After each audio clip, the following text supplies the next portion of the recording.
Class 10 के exercise 9.1 का question number 14 बना रहे हैं हम लोग, जिसमें गिवन है a 1.2 metre tall girl spots a balloon moving with the wind in a horizontal line. तो 1.2 मीटर टॉल एक गर्ल है जो एक बैलून को देखती है और वो बैलून मूव कर रहा है with the wind in a horizontal line, एक हॉरिजॉन्टल लाइन पे आगे बढ़ते हुए जा रहा है at a height of 88.2 metre from the ground. तो और वो बैलून का हाइट क्या है, ग्राउंड से 88.2 मीटर हाई है। तो यहाँ पे हम लोग डायग्राम से इसको समझते जाएंगे। तो सबसे पहले हम लोग यहाँ पे ये लाइन को हम लोग ग्राउंड मान लेते हैं और ये बैलून है। तो यहाँ हो गया ए ले लेते हैं हम लोग और ये वाला पे ले लेते हैं बी। तो ए से लेके बी तक का जो हाइट है वो है 88.2 मीटर।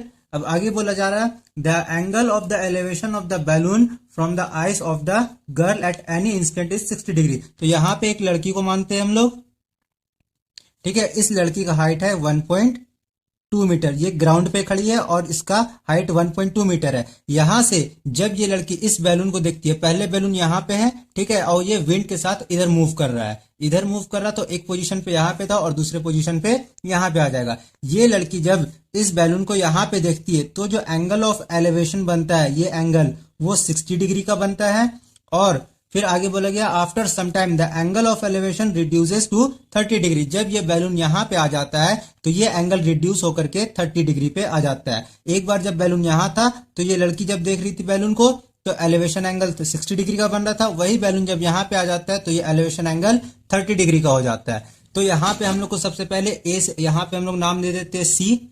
तो ए से लेके सी तक का हम लोग को पहले फाइंड करेंगे। ए से बी पूरा है 88.2 और यहाँ पे सी से लेके बी तक सब में पहले नाम देते थे ए बी सी, इसको मान लेते हैं डी, ये वाला पॉइंट ई हो गया, ये एफ हो गया और ये जी हो गया।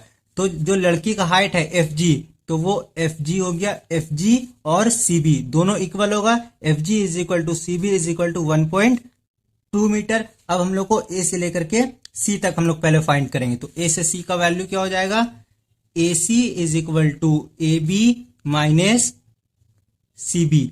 ए सी कैसे निकलेगा, जब हम लोग ए बी से सी बी को माइनस कर देंगे। तो ए बी कितना है 88.2 है, तो 88.2 माइनस सी बी कितना है 1.2 है, तो यहाँ पे 1.2 माइनस कर देंगे। जब ये दोनों को सॉल्व करेंगे तो 87.0 मीटर आएगा। तो इस लड़की के आंख से, ठीक है, बैलून का जो हाइट होगा यहां से लेके यहां तक या फिर यहां से लेके यहां तक एसी, वो 87.0 मीटर होगा।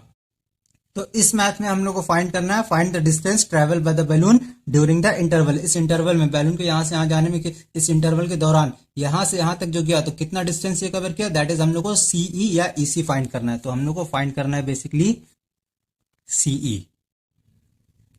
तो इसको बनाने के लिए सबसे पहले हम लोग ट्रायंगल ए सी और एफ, बड़े वाले ट्रायंगल जिसमें थीटा 30 डिग्री है, इसमें हम लोग काम करेंगे। ट्रायंगल ए सी एफ में तो यहां पे लिखते हैं in triangle A C F, A C F में ये 30 डिग्री थीटा हो गया, इसके सामने का लाइन पी हो जाएगा और ये सी से लेके एफ तक पूरा बी हो जाएगा। तो इसको हम लोग tan का फॉर्मूला लगाएंगे पी अपॉन बी। यहां पे लिखते हैं tan theta is equal to P upon B, tan के जगह पे tan और थीटा यहाँ पे ये 30 डिग्री है तो थीटा के जगह पे 30 डिग्री लिखेंगे। और पी किसको माने, ए से लेकर के सी तक, तो ए सी लिख देंगे हम लोग, पी के जगह पे ए सी लिख देंगे और बी के जगह पे लिखेंगे सी एफ।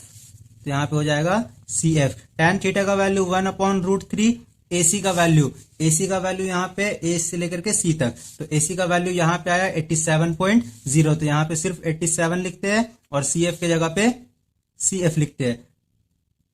तो सी एफ को 1 से मल्टीप्लाई करेंगे तो सी एफ हो जाएगा और इधर हो जाएगा 87√3 मीटर। तो यहां से हम लोग को जो सी से लेके एफ तक का वैल्यू आया वो 87√3 मीटर आया है। अब हम लोग इस ट्रायंगल डी ई और एफ में काम करेंगे। इस ट्रायंगल में काम करके हम लोग एफ से लेकर के ई तक का डिस्टेंस फाइंड करेंगे। तो यहीं पे बनाते हैं in triangle D E F. Triangle D E F में थीटा हो जाएगा 60 डिग्री और थीटा के सामने का लाइन है डीई। तो डीई का हाइट कितना होगा, डीई होगा एसी के बराबर, क्योंकि दोनों का हाइट सेम है। तो यहाँ पे लिखते हैं हम लोग tan theta is equal to P upon B. Theta के सामने का लाइन डीई ये पी हो जाएगा और एफ ई बी हो जाएगा। tan के जगह पे tan, थीटा के जगह पे 60 डिग्री, पी के जगह पे डीई और बी के जगह पे एफ ई। तो tan 60 का वैल्यू होता है √3, DE के जगह पे 87 लेंगे और FE के जगह पे FE और √3 को मल्टीप्लाई करेंगे तो √3 FE आएगा और इधर बच जाएगा 87, FE का वैल्यू आ जाएगा 87 और ये √3 इधर आकर के डिवाइड में आ जाएगा तो ये √3 आ गया। तो FE का वैल्यू आया 87 अपॉन √3। अब हम लोग को फाइंड करना है distance travel by the balloon. तो बैलून कितना डिस्टेंस ट्रेवल किया उसी को फाइंड करना। तो बैलून पहले यहाँ पे था D पॉइंट पे, फिर A पे गया, तो हम लोग को बेसिकली E से लेकर के C तक का डिस्टेंस फाइंड करना है। तो हम लोग E से लेकर के C तक का डिस्टेंस कैसे फाइंड करेंगे, जब CF में से FE को माइनस कर देंगे तो EC निकल जाएगा। तो लिखते हैं यहाँ पे हो जाएगा CF is equal to FE plus EC। जब FE और EC को जोड़ देंगे तो पूरा CF निकल जाएगा। अब यहीं से इसको सॉल्व करते हैं तो CF के जगह पे CF हो जाएगा और जब हम लोग ये FE को इक्वल के इधर लाएंगे तो माइनस FE हो जाएगा और इधर बच जाएगा EC। अब EC को इधर लिख देंगे, ये EC हो गया, इक्वल के जगह पे इक्वल CF माइनस FE। अब सबका सिर्फ वैल्यू पुट करेंगे। CF का वैल्यू आया 87 √3, तो यहाँ पे लिखेंगे 87 √3, माइनस के जगह पे माइनस, और FE का वैल्यू आया 87 अपॉन √3, तो 87 अपॉन √3। अब इसको आगे फर्दर सॉल्व करेंगे। तो यहाँ पे इसके नीचे 1 है। अब हम लोग √3 और 1 का एलसीएम लेंगे, दैट इज √3। अब ये √3 को 1 से जब डिवाइड करेंगे तो √3 आएगा और इसको इसके न्यूमिनेटर यानी 87 √3 के साथ मल्टीप्लाई कर दिए। फिर ये माइनस यहाँ पे, ये √3 को √3 से डिवाइड करेंगे तो 1 आएगा और 1 इंटू 87 हो जाएगा। तो 87 हो गया यहाँ पे, और √3 और √3 को मल्टीप्लाई करेंगे तो सिर्फ 3 हो जाएगा, माइनस 87 1 जा 87 और इसके नीचे √3। इसके नीचे और आगे हम लोग सॉल्व करते हैं तो यहाँ पे हो जाएगा 87 3 जा 7 3 जा 21 का 1 2 बचा हैंड में, 8 3 जा 24 और 2 26 माइनस 87 अपॉन √3। अब 261 में से जब हम लोग 87 को माइनस करेंगे तो आएगा 174 आ गया और इसके नीचे √3। अब यहां से हम लोग रूट हटाएंगे तो रूट हटाने के लिए ऊपर नीचे दोनों को हम लोग √3 से मल्टीप्लाई करेंगे, दैट इज 174 अपॉन √3। ये ऊपर वाला नीचे आ गया इंटू √3।